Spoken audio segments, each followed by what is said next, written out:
Hi guys, welcome back to my channel. I hope you all are safe at your home and please stay at the home. So, we are going to start today with the cytokines and its properties. And guys, one more thing, if you have any doubt, then please let me know in the comment section so I clear it. So, now we are going to start with the cytokines. Cytokine क्या है? ये हमारा एक word है, दो Greek word से जो है ये हमारा वर्ड बना हुआ है. Cyto means the cell and kinos means the movement. अब मतलब कि सेल मूवमेंट के बारे में हम जो है वो पढ़ेंगे कि कैसे हमारा सेल जो है वो मूव करता है. साइटोकाइंस हमारे सेल सिग्नलिंग मॉलिक्यूल्स होते हैं जो कि हमारे सेल टू सेल कम्युनिकेशन में हेल्प कराते हैं ड्यूरिंग द इम्यून रिस्पॉन्सेज. मतलब कि जितने भी हमारे पाथवेज होते हैं इम्यून रिस्पॉन्स जनरेट कराने के लिए, उसमें हमारे साइटोकाइंस जो है वो काफ़ी ज़्यादा इंपॉर्टेंट रोल प्ले करते हैं क्योंकि वो हमारी हेल्प करा रहे हैं, वो सिग्नल देने में जो है वो हेल्प करा रहे हैं जिससे कि हमारी सेल टू सेल कम्युनिकेशन अच्छे से हो पाएगी. हमारा सेल जो है वो सही साइड पे जो है वो जाके लग सकेगा जहाँ पे इन्फ्लामेशन करानी है उसे, या फिर इन्फेक्शन या कोई ट्रॉमा है, मतलब कि वो वहाँ पे मूव कर सकता है उस सेल तक क्योंकि उसको वो सिग्नल मिल गया कि हाँ मेरे को यहाँ जाना है. तो वो इस तरीके से हमारे मतलब हेल्प कराते हैं साइटोकाइंस कि हम कम्युनिकेशन अच्छे से कर पाएँ, अपना मूवमेंट करा सकें. तो ये सब कौन करा रहा है? हमारा साइटोकाइंस जो है वो कराते हैं.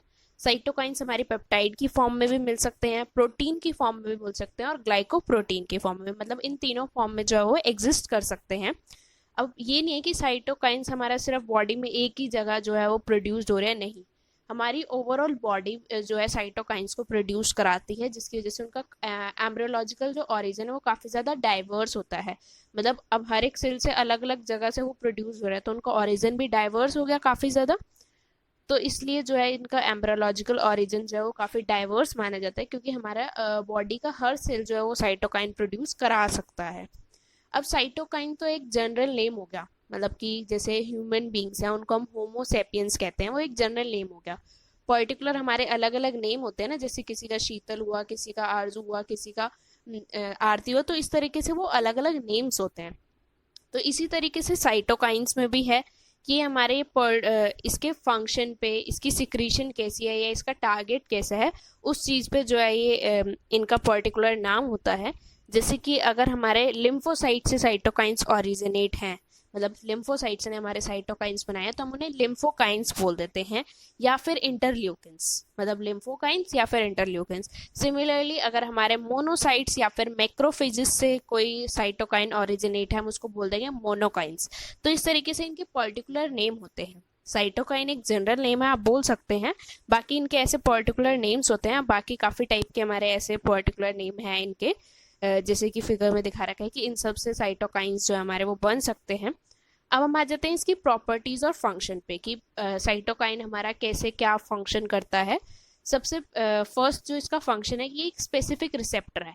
मतलब कि अब मैंने कहा कि जैसे ये काफ़ी टाइप से होते हैं, मोनोकाइंस हो गए, लिम्फोकाइंस हो गए या फिर इंटरल्यूकिन्स हो गए, तो ये काफ़ी टाइप के हैं. तो अब ऐसा भी हो सकता है ना कि कोई किसी के रिसेप्टर पे लग जाए, नहीं ऐसा नहीं होगा. ये अपने स्पेसिफिक रिसेप्टर पे ही लगेंगे कि हाँ ये हमारा टारगेट सेल है, हम सिर्फ इसी पे ही लग सकते हैं, हम और किसी पे नहीं लगेंगे. दूसरा ये वही हमारे सिग्नल ट्रांजेक्शन पाथवे को जो है वो ट्रिगर करता है जिससे कि हमारा जीन एक्सप्रेशन हो टारगेट सेल का और वो हमारे को बताए कि हाँ ये साइटोकाइन मुझे चाहिए, ये आप मुझे ला के दीजिए. तो इस तरीके से ये सिग्नल ट्रांजेक्शन पाथवे कराता है. पर्टिकुलर टारगेट सेल को ये डिटरमाइन करेगा कि उसकी मतलब जो रिसेप्टर प्रेजेंट है उस अकॉर्डिंग जो है ये टारगेट करेगा. और इनकी एफिनिटी जो होती है वो काफ़ी ज़्यादा हाई होती है, मतलब कि पर्टिकुलर जो हाँ कि हमें इसी स्पेसिफिक पे ही बाइंड करना है वो काफ़ी ज़्यादा हाई होती है. अब इनका जो डिसोसिएशन कांस्टेंट होता है वो हमारा 10⁻⁻10 से 10⁻12 होता है, इनका जो डिसोसिएशन कांस्टेंट होता है. और ये जब हमारे रिसेप्टर के साथ बाइंड करेंगे तो काफ़ी ज़्यादा क्लोजली जो है ये बाइंड करते हैं, मतलब गैप नहीं छोड़ते बीच में बिल्कुल भी, जिसकी वजह से क्या होता है कि हमारे पैराक्राइन एक्शन जो है वो एग्जर्ट होता है सेल से.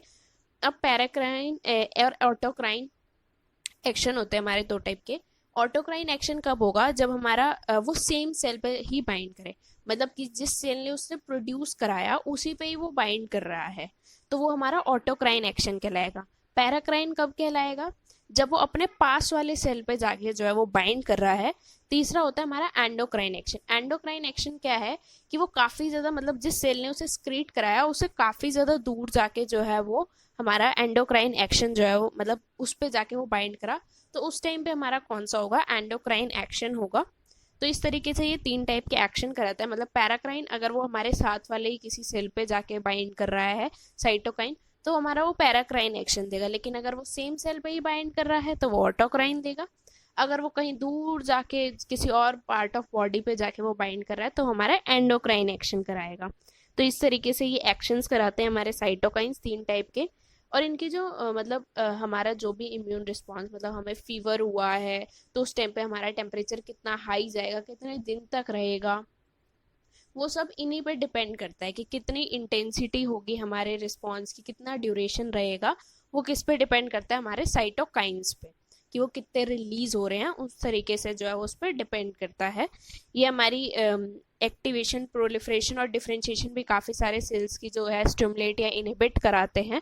मतलब जो नीड है हमारी बॉडी की उस अकॉर्डिंग जो है ये करेंगे कि अगर इन्हें स्टिमुलेट कराना है तो ये स्टिमुलेट कराएंगे, और अगर इन्हें इनहिबिट कराना है तो ये इनहिबिट कराएंगे। इसके काफ़ी ज़्यादा एट्रीब्यूट है, जैसे कि ये पीलियोट्रॉपी कराता है, रेडिनबेंसी कराता है, सिनर्जी, एंटागोनिज्म और कैस्केड इंडक्शन। मतलब ये सारे एट्रीब्यूट्स, ये सारे फंक्शंस जो है ये हमारे परफॉर्म करता है। और ऊपर वाले भी जैसे मैंने बताया। अब मैंने कहा कि रिसेप्टर्स पे जो है हमारा वो डिपेंड करता है कि कौन से रिसेप्टर पे वो बाइंड कर रहा है, उस अकॉर्डिंग उसका रिस्पॉन्स आएगा। तो अब एक्चुअली में साइटोकाइन रिसेप्टर्स का स्ट्रक्चर है क्या। अब हमें पता है कि साइटोकाइन जो है हमारे वो टर्शरी स्ट्रक्चर हैं, जो कि हमारे 4 लॉन्ग अल्फा हेलिक्स के जो है वो बने होते हैं। सिमिलरली ही साइटोकाइन रिसेप्टर्स है, जैसे हमारे साइटोकाइंस है वैसे ही हमारे साइटोकाइन रिसेप्टर्स का स्ट्रक्चर है।